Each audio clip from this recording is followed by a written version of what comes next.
Okay.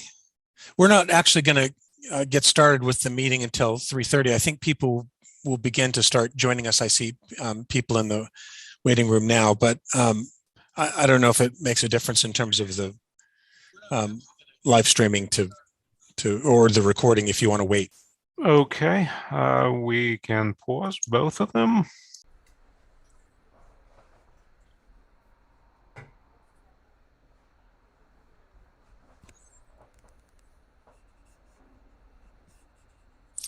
I'll announce this again when we formally start the meeting in 5 minutes.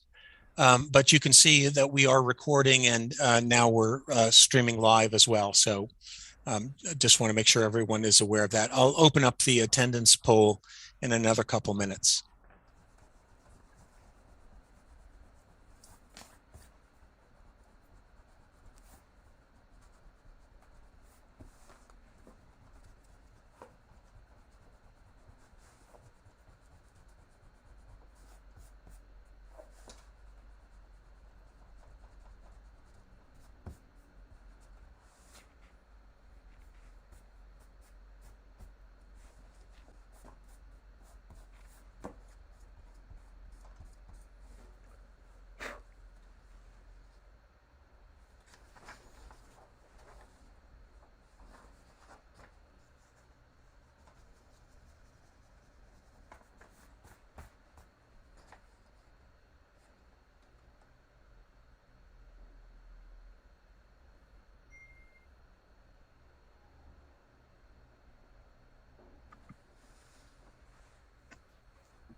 Tim? Yehuda. When are we going to be back in person? Next month? I do not believe so.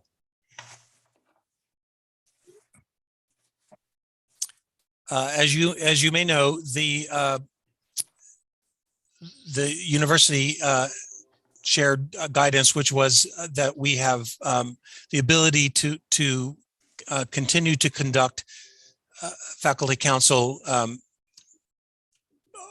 on Zoom as long as the state health emergency remains in effect. So as soon as the state ends the health emergency, we have to plan to go back. We can plan to go back before that if there is a desire to do so. Desire. So noted. I don't think I'm a majority, but I'm just putting it on the record. Well, you have a couple of minutes before the meeting officially starts if you want to try to persuade your colleagues of the wisdom of your perspective. Yehuda, as I recall, you were coming to faculty council meetings, but you were on sabbatical. So I think your standing in terms of the the curve of I'm going to call it normality here is maybe in question. No one's ever accused me of being normal, Michael. I will pile on with the non-normals. I'm also for in-first person.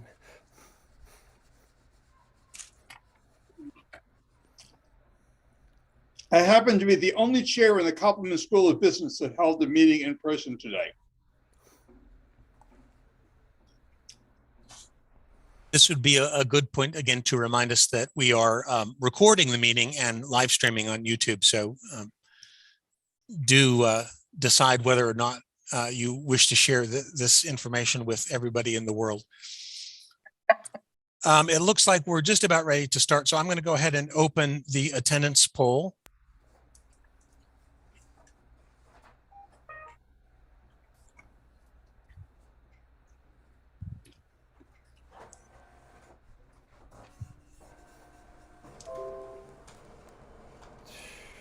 Welcome, everyone. to the February 15th meeting of Faculty Council. I'm going to go ahead and call the meeting to order as it is now 3:30, even though folks are still joining us. I'm going to give you a couple minutes on the attendance poll, and then we'll go ahead and close that and get on to the material of the day. I want to again remind you that we are recording this meeting, and it is being live streamed on YouTube as well. These are the conditions of our being able to hold the meeting subject to the open meetings law remotely.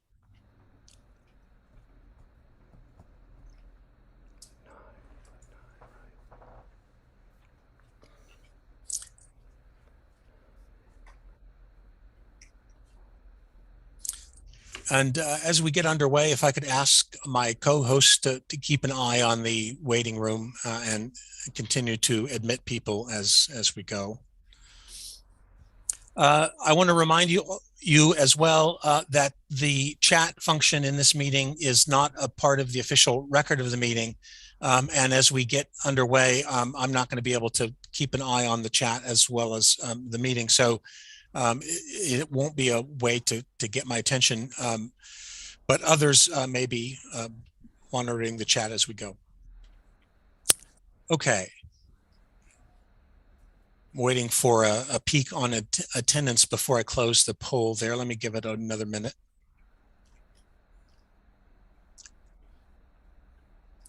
I believe we have a quorum already.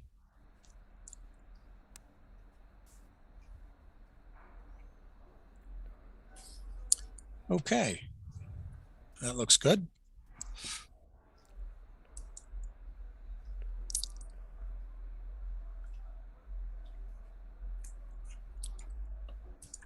So the first order of business in the meeting is to consider the minutes of the December 7th, 2021 meeting, which were circulated in the packet in advance.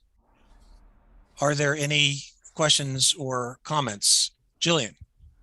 I think there are some people who are having a hard time getting into the meeting, I'm sorry to say. Kathleen Axon is saying she can't get into the meeting. And she's using the same link. Yeah. Having that problem. I just wanted to raise it since it was. Thank you. We have some tech support help for folks. Sharona or Martha, if you have that email, if you could share it to the faculty council list right now so people will see. There's a number people can call to troubleshoot the access issues.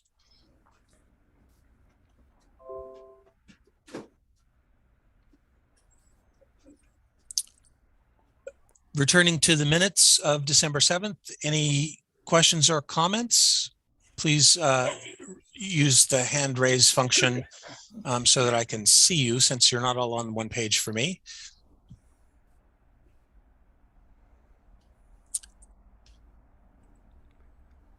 Jennifer.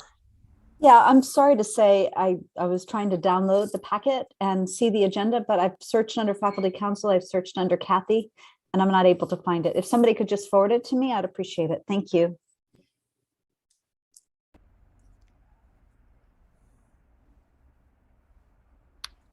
Okay, I hope somebody can do that quickly.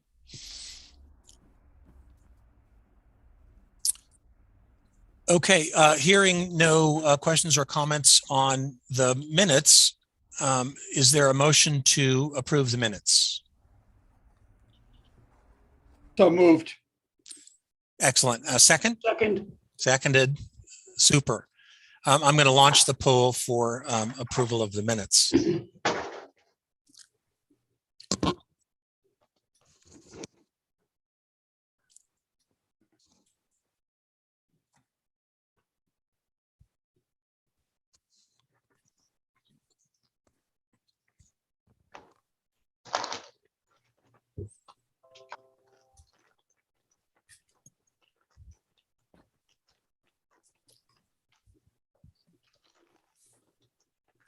Poll disappeared. Thanks, I just want to tell everybody I got it. Thank you so much for everybody who sent me the packets. I got it a lot of times. Thank you.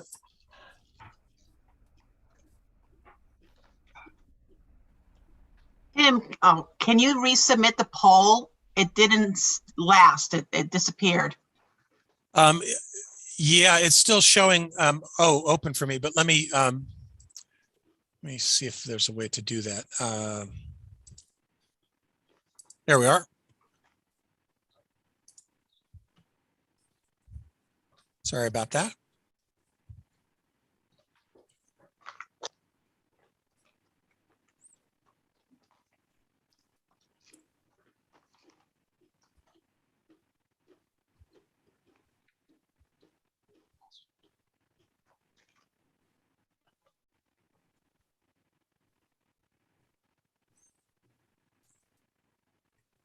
Anyone else want to vote on the approval of the minutes?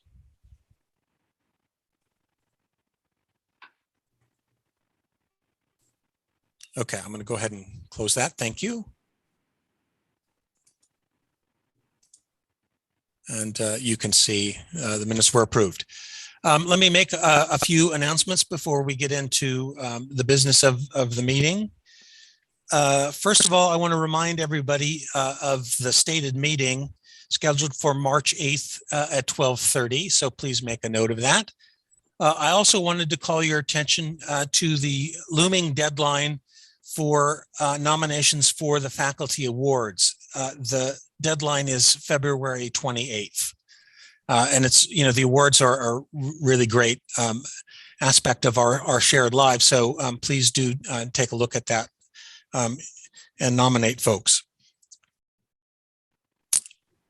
Let me mention about the University Faculty Senate elections. You can see, if you have the agenda in front of you, the terms of Professors Janone and Wong expire. And so we will have an election for those two positions. Both of them are eligible to be renominated. The currently serving senators are not eligible to be nominated for these openings.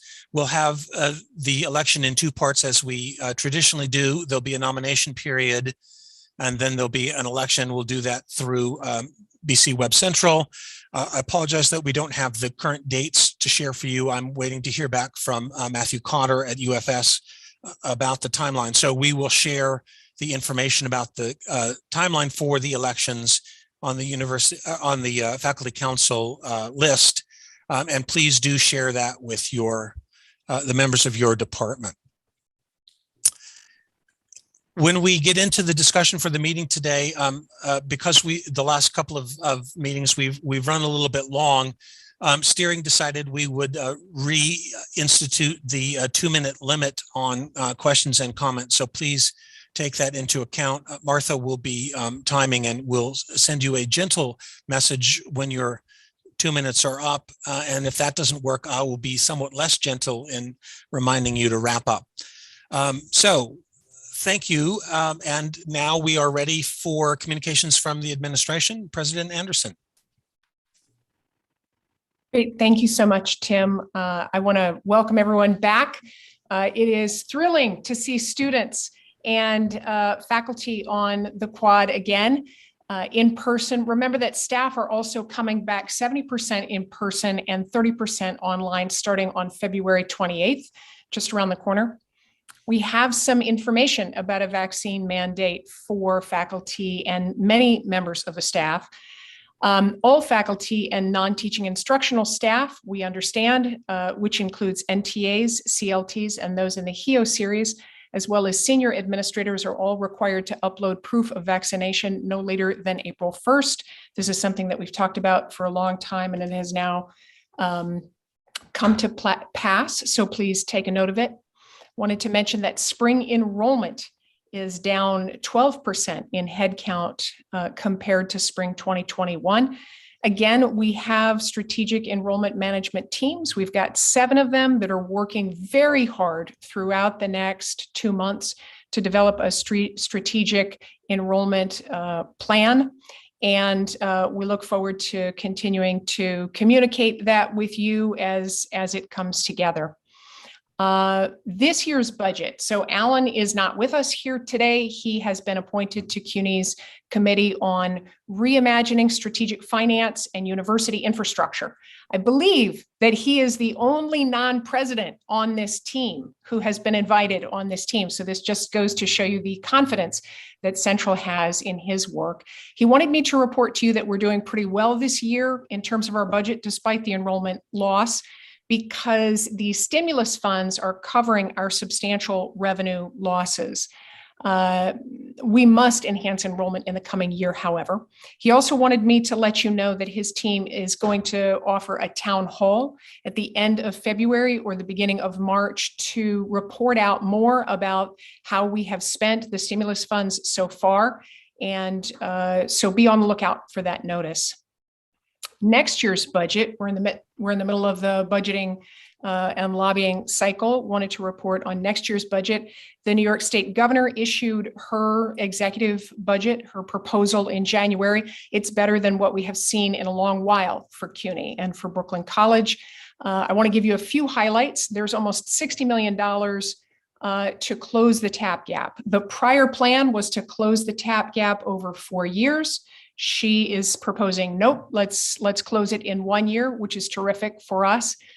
There's also a plan for TAP, that is financial aid, the tuition assistance program, TAP for part-time students. We had lobbied for this for a long time, so this is terrific news. We don't have details on what this looks like and what the restrictions are, but if it comes to pass, we will share those details with you because it may change what we expect and assume right now about how financial aid constrains our students. So we're hopeful about that. There's $53 million for 540 new full-time faculty across CUNY. We are excited about being able to grow the faculty again, should this pass. And there's $48 million for 1 year of fringe benefits, which is something that historically there was coverage for, then there wasn't coverage for. It's a big chunk, so it's very good that it's part of the budget this year. There's also some enhanced capital funding for critical maintenance and campus projects, including Brooklyn College's capital requests for new funding. Not included are other mandatory cost increases such as collective bargaining or step increases. We still need to argue for the maintenance of effort, and still it's a stronger budget than what we've seen in a long time, and we remain very hopeful about the coming budget cycle. We are lobbying now at every turn. Since we last met, I served on the Brooklyn Borough President's transition team. There I lobbied for support for Brooklyn College in facilities and campus investments. I attended an event with Senator Gennardis, and the two of us talked about his active interest in supporting CUNY and Brooklyn College. I attended a Brooklyn Dems event where I spoke to Assemblymember Rednice Bichat, Public Advocate Jamani Williams, and other elected officials. Recently met with State Senator Roxanne Persaud and State Senator Jabari Brisport. Also met with Senator Kevin Parker last week to discuss additional investments from the state in mental health funding. Trying to take some of the investments that we did with the stimulus money and make those investments permanent. We see an increased need for mental health support. And so lobbying hard on that. Also scheduled a number of other meetings in the next 2 months because this is budget season. Folks have asked me about the CUNY Executive Vice Chancellor for Academic Affairs search, an update on that. I have no detailed information. What I can say to you is that over the past, I have seen that these things are often announced in conjunction with a CUNY Board of Trustees meeting. So the board votes and then there's an announcement. The next meeting is March 21st. I have nothing definitive, but just if I were looking for that announcement, that's the time frame that I would look at. We are, as a community, developing plans for a memorial at Brooklyn College for those who have died of COVID, hoping to do a memorial ceremony this spring. Some kind of planned display and ceremonial coming together when it is safe to gather in person on the quad in large groups. Good news is that COVID cases are dropping dramatically at this time, as you know. So we hope to do that kind of memorial later this spring. If you're interested in helping with any of the planning on that, please let me know so we can pull together more than just a very small team, but get a little bit larger team on that. We want to honor not only those members of our own community who have passed due to COVID, but so many members of our community have had family members and friends also pass of COVID. So we're going to try to pull something together that does justice to those very serious losses to our community. Couple announcements, lots happening in the media.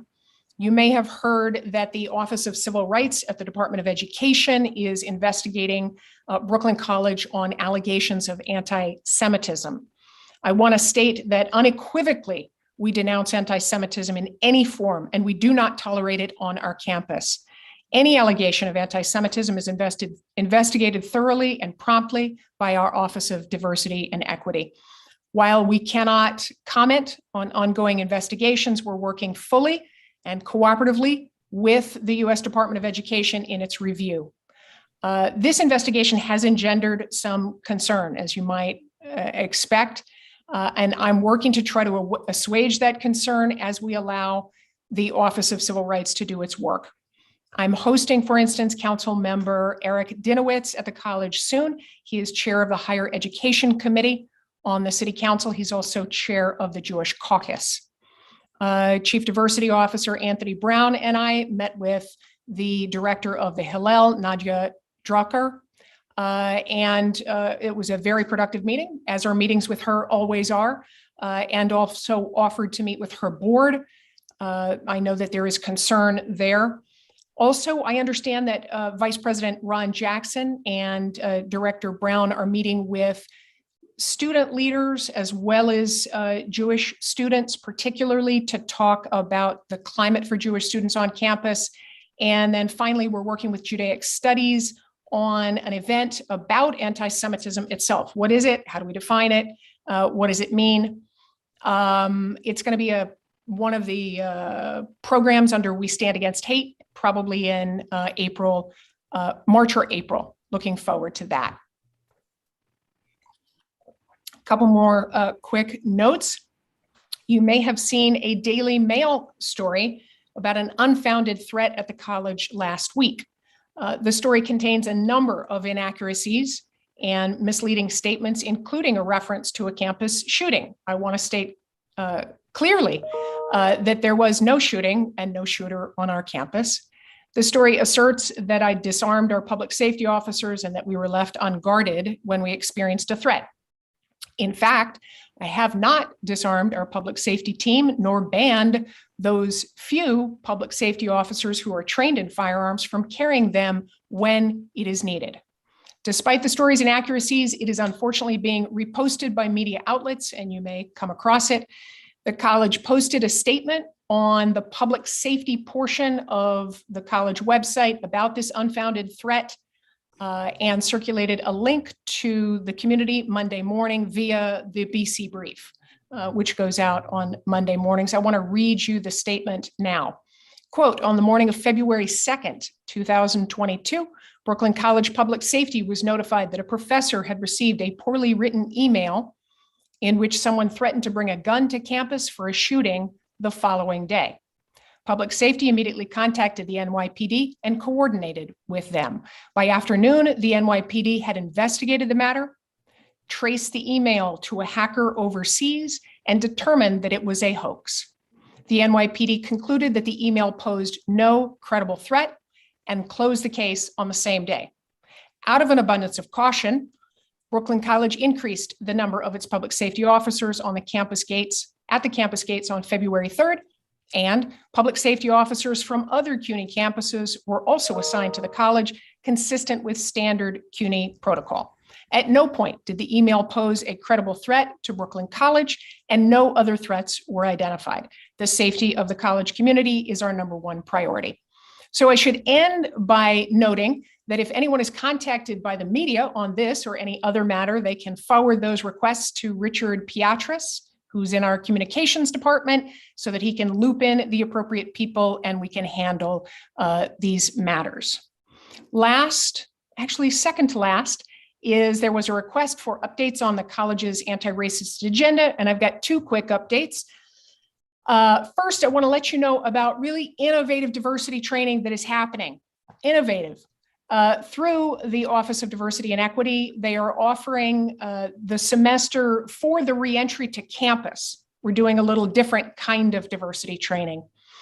It's a collaborative effort, a collaborative training with mental health counseling, environmental health and safety, the Public Safety Office, and disability programs, as well as the Diversity Office. We're trying to integrate the expertise of these offices to better respond to the mental health challenges we are seeing as we return to campus, and the stress that many people are experiencing, and also the changes brought by the pandemic and by our return to campus. This is an ongoing effort. The diversity training will continue throughout this semester, and you can contact Chief Diversity Officer Anthony Brown if you're interested in learning more. Second, I want to let you know that the college is supporting the development of an Asian American Studies program. You may know that a team of faculty members, led, I think, by Professor Diana Pan, is working on developing a minor in Asian American Studies, and the college is supportive of this effort. First, we've invested reassigned time to develop 2 new courses for the minor. Second, we're working to identify a dedicated space at the college for Asian American Studies on campus. Third, in the next hiring cycle, we will prioritize a full-time faculty line request for an Asian American Studies scholar. We will also ask all hiring departments and hiring committees to consider candidates who are able to teach courses that may be cross-listed in Asian American Studies. Additionally, we're going to survey the current faculty to see if there is depth of expertise, subject matter expertise, to teach or to develop new courses that may be cross-listed in Asian American Studies. Finally, we've authorized some funding to help develop more Asian American Studies programming this semester. We're excited about this project. Last thing I want to mention is about fundraising. The Brooklyn College Foundation trustees have been especially supportive with recent gifts. Carol Zicklin from the class of 61, who has been so generous over a number of years, wanted to help students take advantage of the winter intersession to make progress toward graduation. So in December, she donated $50,000 in tuition assistance to help 50 students take courses in January. Erwin Fetterman of the class of 56, who in recent years has funded completion grants and also helped us launch ESO, the Immigrant Student Success Office, has given the college $90,000 to support students in the School of Education who are taking unpaid student teaching assignments in New York City public schools. And then Don Buckweld of the class of 59 recently gave the Fierstein Graduate School of Cinema $100,000 for student internships and for its creative fund. I am sure there are lots of questions, but let me allow Anne to give a quick comment and then we'll open it up. Thanks. Great, thank you, Michelle. So wonderful news there, and nice to see everyone, even on Zoom. So great to see you all. Just one thing I wanted to talk about, as you know, the Reentry Review Board has been opening up the campus for reentry. Many of the rules and guidelines have relaxed a great deal this semester. One of them involves researchers on campus. There will be a meeting introducing, some of these changes. So researchers no longer have to put in a proposal to reopen their labs. So this is wonderful for researchers. They do have to work with environmental health and safety so that EHS can do a walkthrough of their labs before reopening. And also they need to undergo training because they haven't been on campus in 2 years, and there's training that needs to happen. And all of that happens through EHS. And you should have a message about this as well. And I will be meeting as well with researchers on campus next Tuesday, the 22nd, from 1 to 2 p.m. To introduce you to the Office of Research and Sponsored Programs, to the new staff there in particular, and to some of the advances that we've been able to make now that our plan is in place, and we've been able to bring that forward. So that is also exciting news. I also want to say that labs may return to full pre-COVID capacity effective immediately. So this is also from the RRB. So I know that researchers will be happy, and deans are conveying this to their faculty, and that labs may remove signage related to maximum capacity and foot traffic, et cetera, effective immediately. So this is all very good news towards a new world as we move into the next chapter of our lives in this COVID, and I hope post-COVID world. Thank you, Michelle. Thank you. Thank you to the president and provost. Do we have questions, comments for the administration? And again, please use the hand raise function so we can keep track of you. Anjana. Hi, this is really great news about researchers on the campus. So my immediate question is, what about the mask mandate? And what about the mask mandate in the classroom while lecturing? So it's still in effect? Go ahead, Michelle. Yeah, actually, it obviously covers both of our territories, and in the Reentry Review Board and me, in terms of trying to figure out what the messages are and what the directives are from CUNY Central. The mask mandate remains in effect, and I hope it remains in effect for as long as it's useful. We will certainly tell you if it changes, but it remains in effect right now. So even with the 3 feet distance or 6 feet distancing, the lecturer should be masked, the instructor? No, there is an exemption might not be the right word because it's used for other things, but for faculty members, when they are lecturing, if they can maintain some distance, the rule remains right now that faculty members can unmask to lecture in a classroom. Yehuda? Yes, I just wanted to acknowledge the generous gift of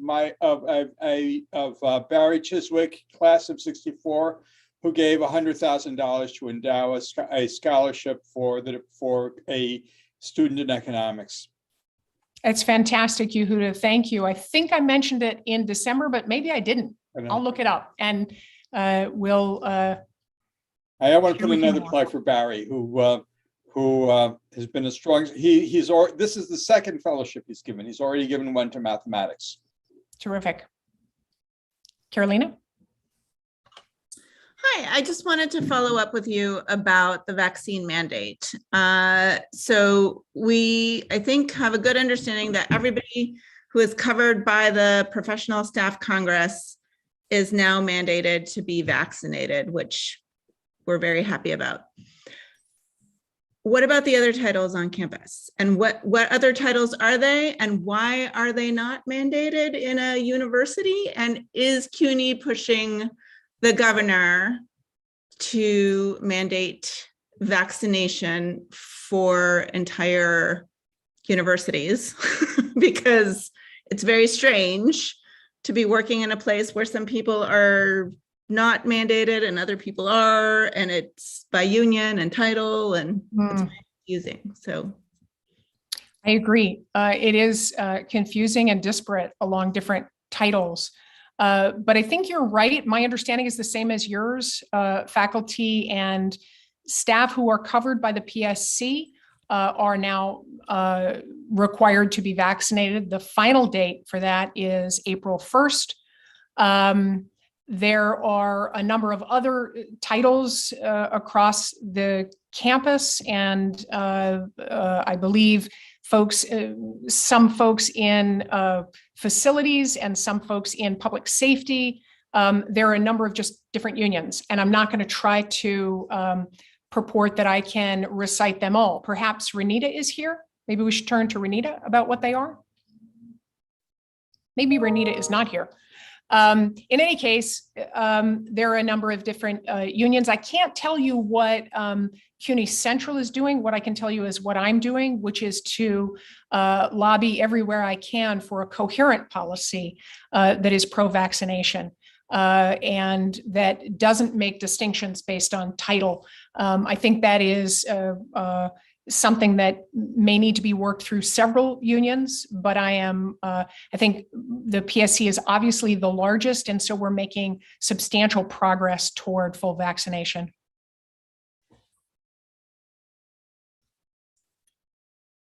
Any other questions or comments for the administration?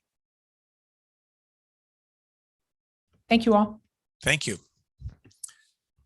And now we move on to the material from the Committee on Committees. Sharona?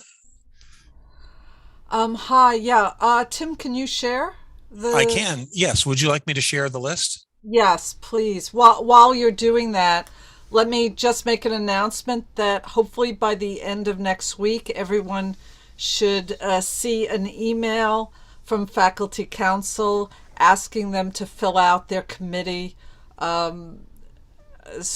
possible committees they'd like to serve on for next year. And I would encourage as many people as possible to consider serving on Faculty Council committees, which are essential to do the work of the college, to help departments, and especially to help our students.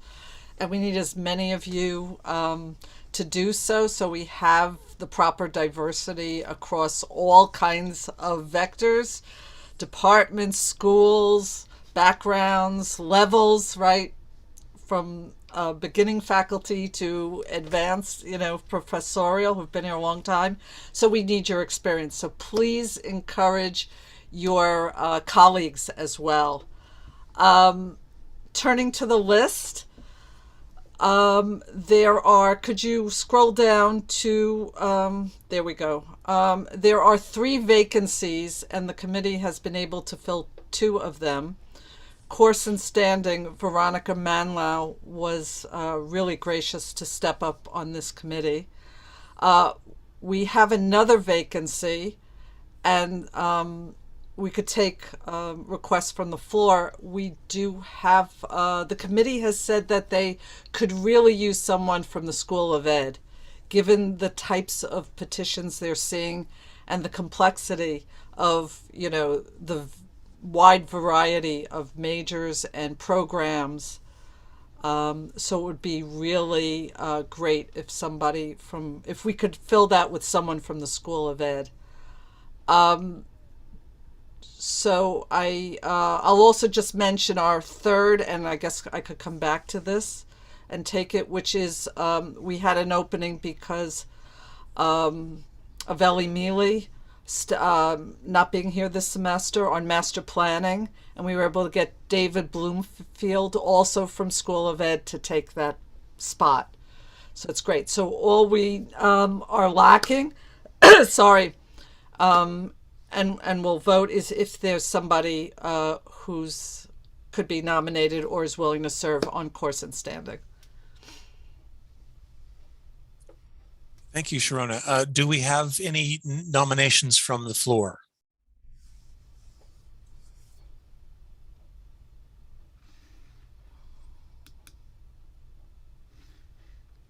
I'm not able to see the chat, so if you want to unmute and make a nomination, please do.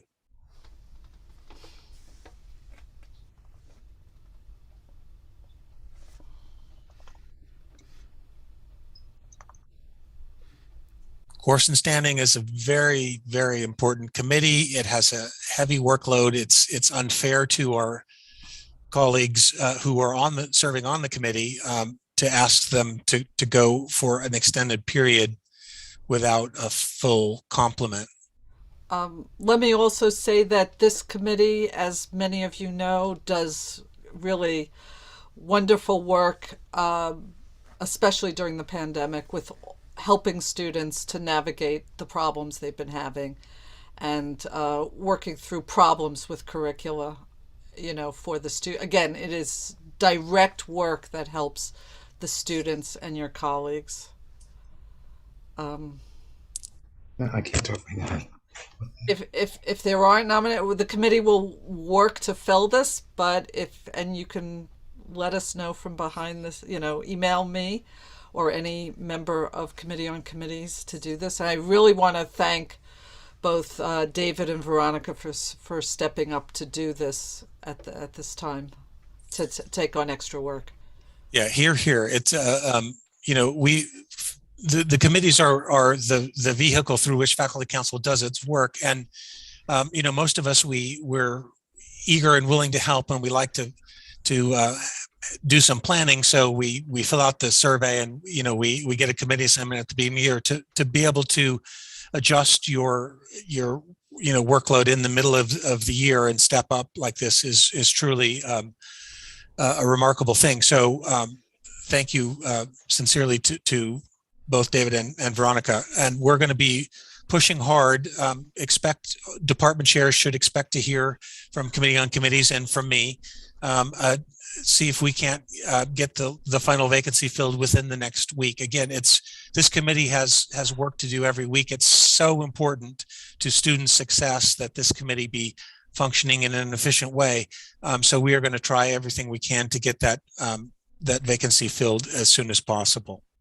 Do you have a poll for? I am going to open the poll right now. So this is to vote on approving adding the two vacancies, to fill the two vacancies that of the three that we have.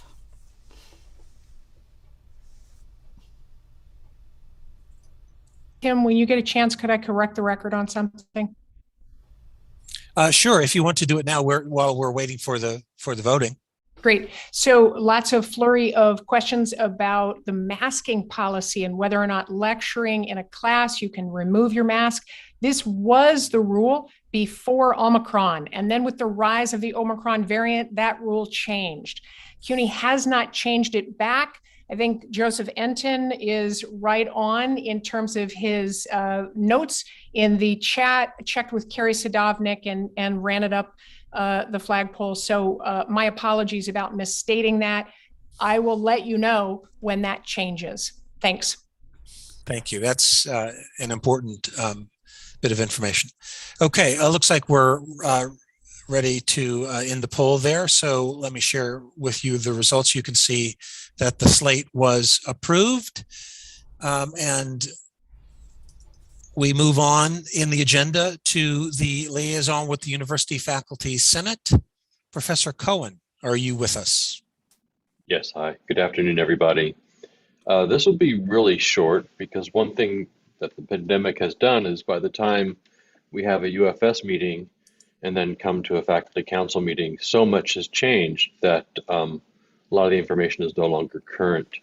What I'll say is the main guest was Vice Chancellor and Chief Financial Officer Matthew Sapienza, who was in a good mood because the board had passed a budget that was pretty generous and included a lot of the faculty lines that there's been some discussion about.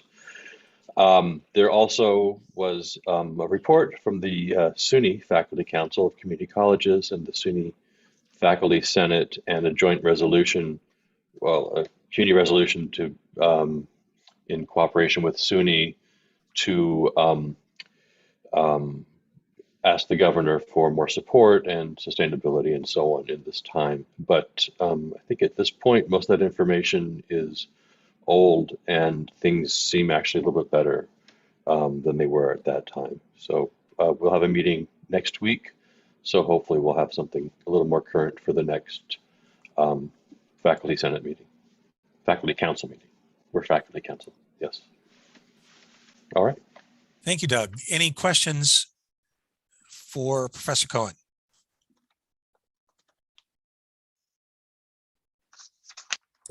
Thank you. Thank you. Now we move on to the most important business that we do in these meetings, and that is the degree lists, 2021/7 and 8. Those lists were circulated in advance. I hope you had a chance to take a look at them. Professor Stanichenko is not able to attend the meeting today, but he did communicate to me directly that the committee has reviewed the lists and found them to be in order. So will ask if anyone has reason to strike any student from those lists for cause. Hearing none, why don't we consider the resolution? Let me read it to you now. Resolved that the Faculty Council of Brooklyn College recommend to the Board of Trustees of the City University of New York that the City University of New York grant to the students named below the degrees indicated. I will open up the poll. There are two separate items. Please remember to vote on both, one for degree list 2021/7 and one for degree list 2021/8.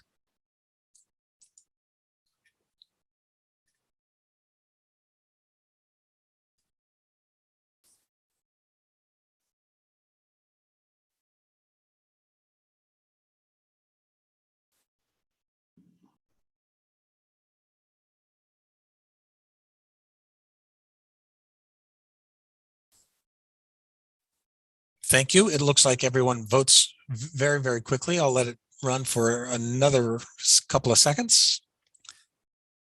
Excellent. Let me share with you the results. Our students will be very pleased to know that they have been, that we have recommended their degrees.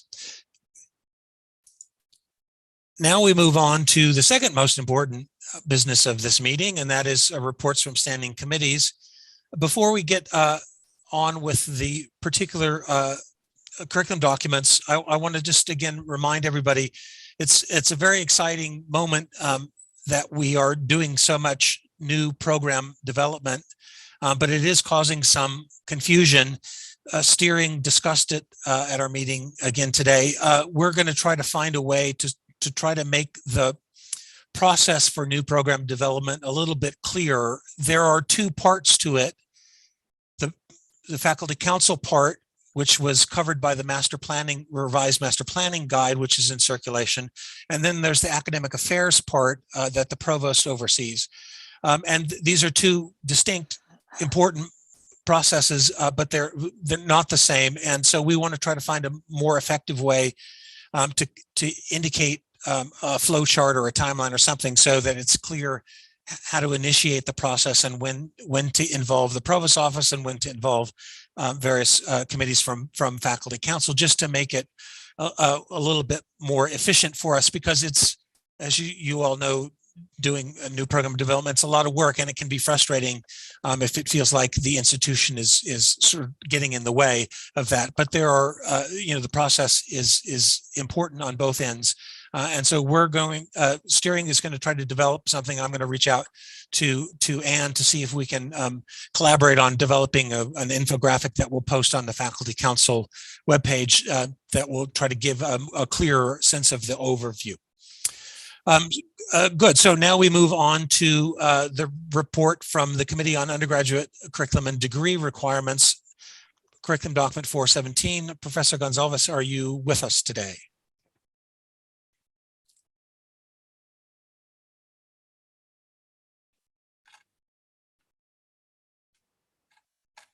Rennie, are you here? Are you muted?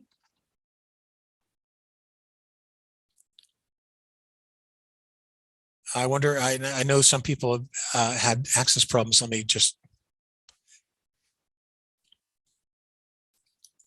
I see an email from Rennie right now that he wasn't able to get in. So if somebody has his contact information, if you could ask him to call Andre, and Andre, if you could post your number again where you would be available. We'll see if we can get that resolved. With your permission, I'm going to go ahead and jump to the graduate curriculum document 267 with Professor Rodman, and we'll come back to the undergrad document as soon as we're able. George, would you like to present your document? This document speaks for itself. Would you like me to project it? Please.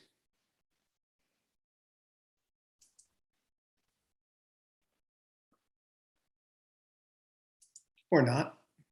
No, I'm working on it.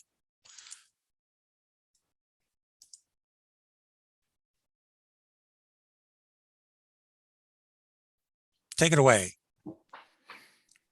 As I said, it speaks for itself. I will point out that there were several of these documents requesting an early inclusion in the next catalog, and we made clear on the first page that that's at the discretion of the provost following our acceptance of these programs, courses, etc. Everything else speaks for itself. Thank you. Any questions or issues for Professor Rodman?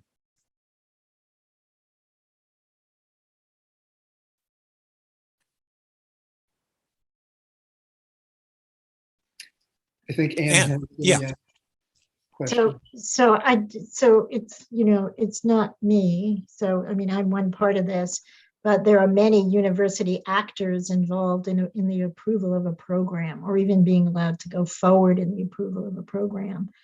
These A3s or 3As, as the forms are called, are very preliminary, and most of these programs have not circulated through CUNY. They have not, none of them is through with circulation through CUNY for first look at approval by other CUNY colleges. And other CUNY colleges can't oppose a new program, and you have to go back and forth with them. So those in business management and those who developed the analytics program will know that, because I've been back and forth many times on both programs with CUNY. So it's a very early stage for these processes, and I just wanted to be clear. But Tim and I have talked about it, but I just wanted it to be clear to everyone what an early stage it is, and not even a stage where I'm approving. So it's really early, but we're excited about these programs. So. Yeah, thank you. And again, the point is to try to make the process more efficient, because we understand that we want to continue to engage in program development, and it's a lot of work, and so we don't want people to feel discouraged by the process. So the more we understand the overall process, the better. If there are no questions or comments on curriculum document 267, why don't we open up the ballot for that one?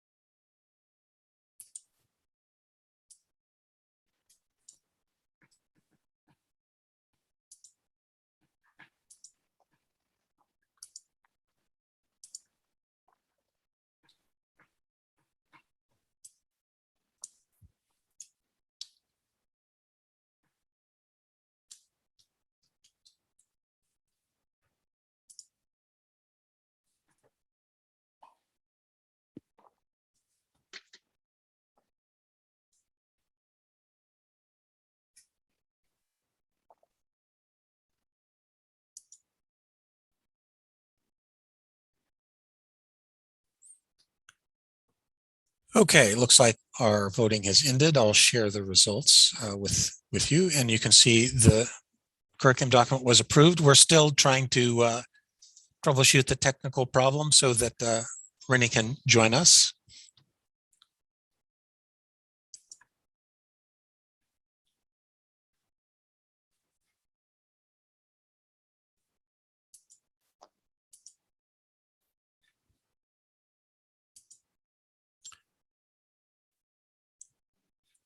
Is there anyone else from the undergrad curriculum committee at the meeting that could maybe step in and walk us through the document?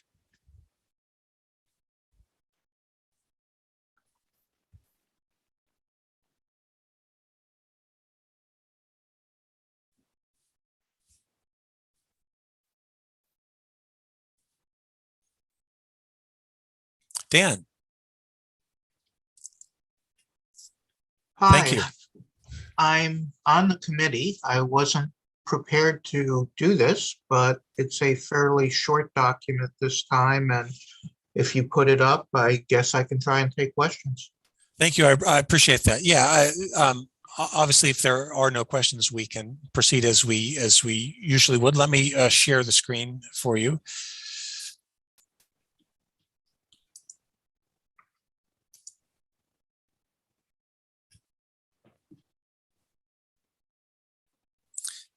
Any questions for Professor Tinkleman and the committee? Jennifer, go ahead. Yeah, I think I was just breezing through it. I think there's some typos with this particular document for the urban sustainability. It's got education description under the urban sustainability section. So I think there's on page 71. Okay, yeah, if it's a technical error formatting or so forth, we can take that. Yeah, but it's a whole paragraph. It's a couple of paragraphs. So I just wanted to highlight that. So yeah, I don't see it. I will go out on a limb and say if it's not substantive, I think we can fix it after the meeting. Yeah, we can normally handle that if it's obviously again just a formatting error.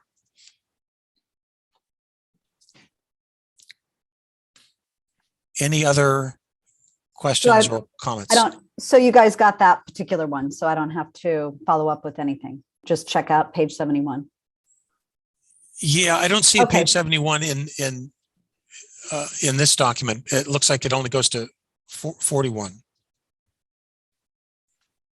But Jennifer, I'll reach out to you after the meeting, see if we can find out what the specific description is. We'll fix it. Maybe I opened up February 2021 by accident. Sorry. Okay. I will also comment that the same proviso that was made for the graduate one is going to apply here, that we are fairly late to be doing anything for next fall.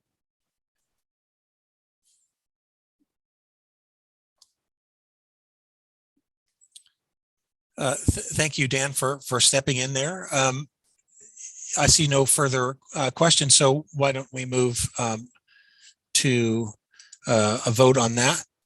This is curriculum document 417.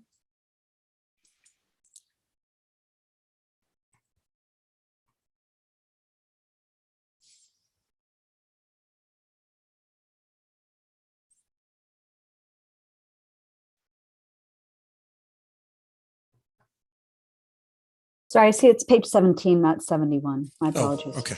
That's why. It was the right document. I was just going through it too fast. We'll get it straightened out.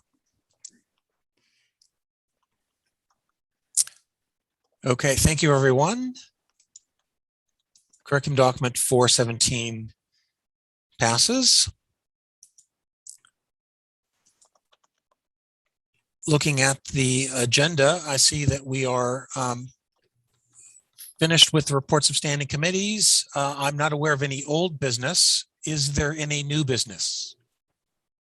Tim, can I just make an announcement about Faculty Day? You may, please do. Thank you. Hi, everyone. On behalf of myself and Mariana Regalado, co-chairs of the Faculty Day Planning Committee, I just want to formally invite everybody to submit proposals. We love to see proposals from as many faculty and as many departments as possible. You can submit a panel proposal, an individual paper, a sort of a roundtable proposal, which is more informal. We have poster sessions. We have room for creative works. We have room for works in progress. We are open to any and all comers. And if you have an idea for a panel, but you need help finding other people, we can also help you make connections. So really don't hesitate to submit. And the deadline is a week from today. And I am putting the link to Faculty Day in the chat. So you can, the form is there and there's also more information. And if anyone has questions, you can feel free to email me or Mariana or just like the general Faculty Day inbox. And that's it. Thank you. Thank you. Very important Faculty Day announcement. Such an important part of our shared life together.